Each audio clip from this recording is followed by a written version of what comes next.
ఒక కంపెనీ రావాలి అని అంటే ఈజ్ ఆఫ్ డూయింగ్ బిజినెస్సే కాదు, స్పీడ్ ఆఫ్ డూయింగ్ బిజినెస్సే కాదు, వాళ్ళకు కావాల్సిన మౌలిక సదుపాయాలన్నీ కూడా కల్పించాల్సిన అవసరం ఏ గవర్నమెంట్కైనా ఉంటుంది.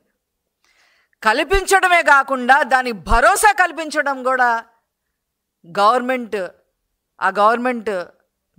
మినిమం రెస్పాన్సిబిలిటీగా ఉంటుంది.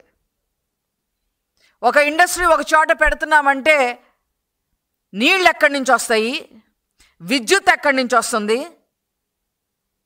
స్థల సేకరణ ఎక్కడి నుంచి వస్తుంది, పొలిటికల్ స్టెబిలిటీ ఉంటుందా లేదా, అగ్రిమెంట్లన్నీ త్వరగా అవుతాయా లేదా, మనకు కావాల్సిన రెప్యుటేషన్ ఉన్న ఇండస్ట్రీలు అయితే ఇంకెలా ఆలోచిస్తాయంటే మాకు కావాల్సిన చట్ట సవరణలు ఈ గవర్నమెంట్లో అవుతాయా లేదా,